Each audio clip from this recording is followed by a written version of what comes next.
إنما التوبة على الله للذين يعملون السوء بجهالة ثم يتوبون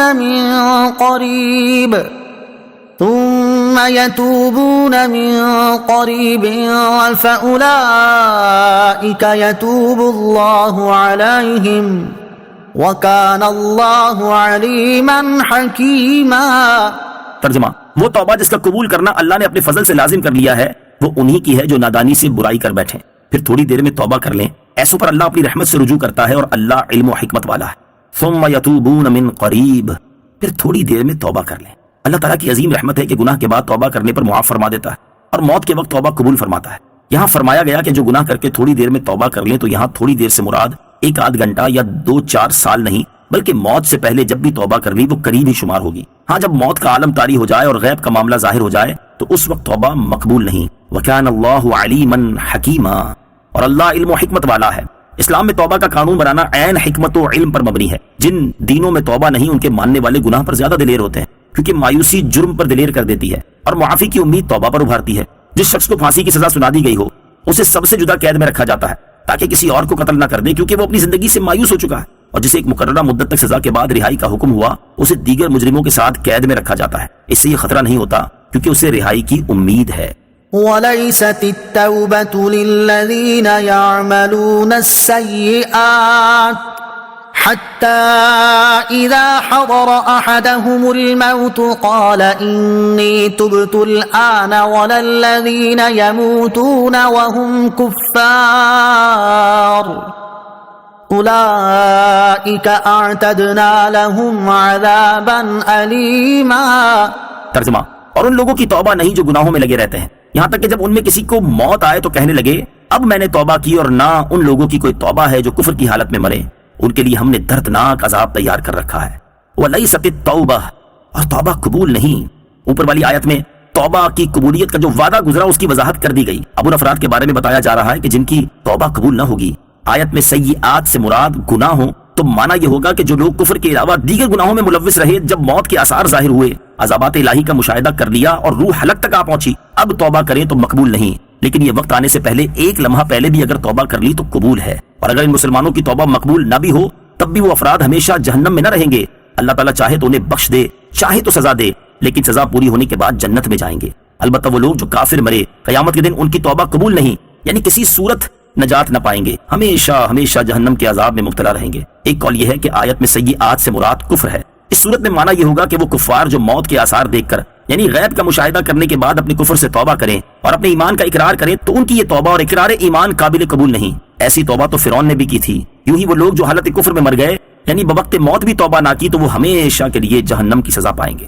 کافر کے لیے دعائے مغفرت کرنے کا شرعی حکم، جو کسی کافر کے لیے اس کے مرنے کے بعد اس کے کفر کا علم ہونے کی صورت میں دعائے مغفرت کرے، یا کسی مردہ مرتد کو مرحوم یا مغفور کہے، یا کسی مرے ہوئے ہندو کو بیکنٹھ باشی یعنی جنتی کہے، وہ خود کافر ہے۔ اللہ تعالیٰ ارشاد فرماتا ہے ما كان للنبي والذين آمنوا أن يستغفروا للمشركين ولو كانوا أولي قربى من بعد ما تبين لهم أنهم أصحاب الجحيم۔ ترجمہ، نبی اور ایمان والوں کے لیے لائق نہیں کہ مشرکوں کے لیے مغفرت کی دعا مانگے اگرچہ وہ رشتہ دار ہوں، جبکہ ان کے لیے واضح ہو چکا ہے کہ وہ دوزخی ہیں۔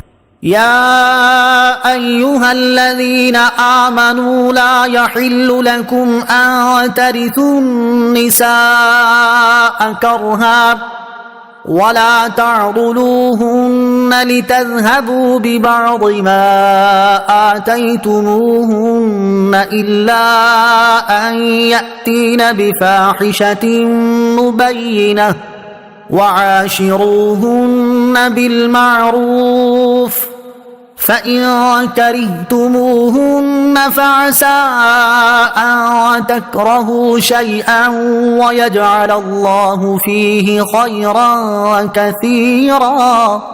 ترجمہ، اے ایمان والو، تمہارے لیے حلال نہیں کہ تم زبردستی عورتوں کے وارث بن جاؤ، اور عورتوں کو اس نیت سے روکو نہیں جو مہر تم نے انہیں دیا تھا ان میں سے کچھ لے لو، سوائے اس صورت کے کہ وہ کھلی بے حیائی کا ارتکاب کریں اور ان کے ساتھ اچھے طریقے سے گزر بسر کرو. پھر اگر تمہیں وہ ناپسند ہو تو ہو سکتا ہے کہ کوئی چیز تمہیں ناپسند ہو اور اللہ اس میں بہت بھلائی رکھ دے.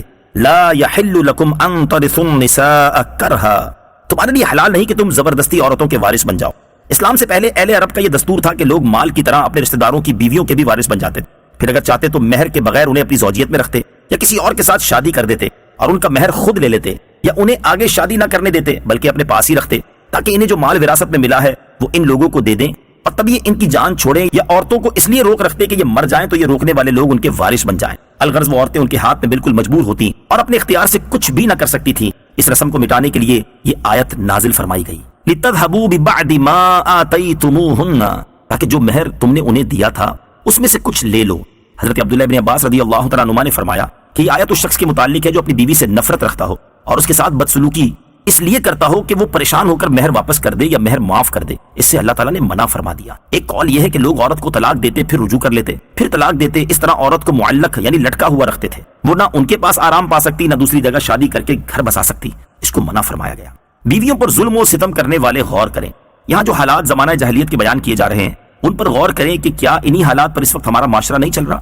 بیویوں کو تنگ کرنا, جبری طور پر مہر معاف کروانا, ان کے حقوق ادا نہ کرنا, ذہنی اذیتیں دینا, کبھی عورت کو اس کے ماں باپ کے گھر بٹھا دینا اور کبھی اپنے گھر میں رکھ کر بات چیت بند کر دینا, دوسروں کے سامنے ڈانٹ ڈپٹ کرنا, لتاڑنا, جھاڑنا وغیرہ.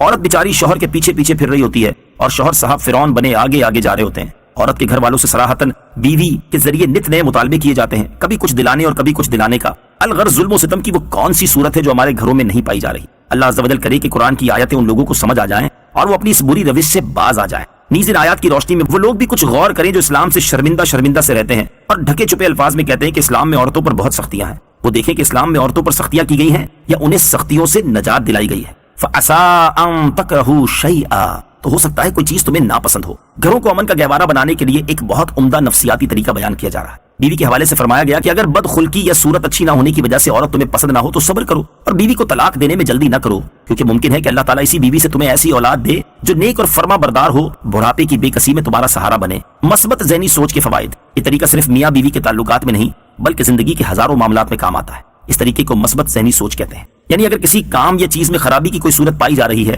تو اس کے اچھے پہلوؤں پر بھی غور کر لو. ہو سکتا ہے کہ اچھے پہلو زیادہ ہوں یا اچھا پہلو زیادہ فائدہ مند ہو. مثلا کسی کی بھی بیوی بدصورت ہے لیکن اسی سے آدمی کو نیک اولاد حاصل ہے. یہاں اگر بدصورتی کو گوارا کر لے تو اس کی زندگی امن سے گزرے گی, لیکن اگر طلاق دے دے تو نتیجہ یہ نکلے گا کہ بیوی تو چھوٹی جائے گی لیکن اس کے ساتھ بچے بھی چھوٹ جائیں گے اور ساری زندگی ایسی تلخیوں, ذہنی اذیتوں, اولاد کے حصول کی جنگ اور حقوق کی لڑائی میں گزرے گی کہ 14 طبق روشن ہو جائیں گے. یوں ہی کسی آدمی کو ادارے میں رکھا ہوا ہے جو کسی وجہ سے ناپسند ہے لیکن اسی کی وجہ سے نظام بہت عمدہ چل رہا ہے. اب اس آدمی کو رکھنا اگرچہ پسند نہیں لیکن صرف ناپسندیدگی کی وجہ سے اسے نکال دینا پورے نظام کو تباہ کر دے گا. تو ایسی جگہ فوائد پر نظر رکھتے ہوئے اسے برداشت کر لینا ہی بہتر ہے. یہ 2 مثالیں عرض کی ہیں, ان کو سامنے رکھتے ہوئے زندگی کے بہت سے معاملات کو حل کیا جا سکتا ہے. صرف مثبت ذہنی سوچ پیدا کرنے کی ضرورت ہے. ہماری زندگی کی بہت سی تلخیاں خود بخود ختم ہو جائیں گی. اسی مثبت ذہنی سوچ کا ایک پہلو یہ ہوتا ہے کہ آدمی پریشانیوں کے بجائے نعمتوں کو سامنے رکھے. یعنی آدمی اگر ایک تکلیف میں ہے تو اسی وقت وہ لاکھوں نعمتوں اور سینکڑوں کامیابیوں میں بھی ہوتا ہے. تو کیا ضرورت ہے کہ پریشانی اور ناکامی کی یاد تو اپنا وظیفہ بنا لے اور خوشی اور کامیابی کو بھولے سے بھی نہ سوچے. اس نسخے پر عمل کر کے دیکھیں, انشاءاللہ عز و جل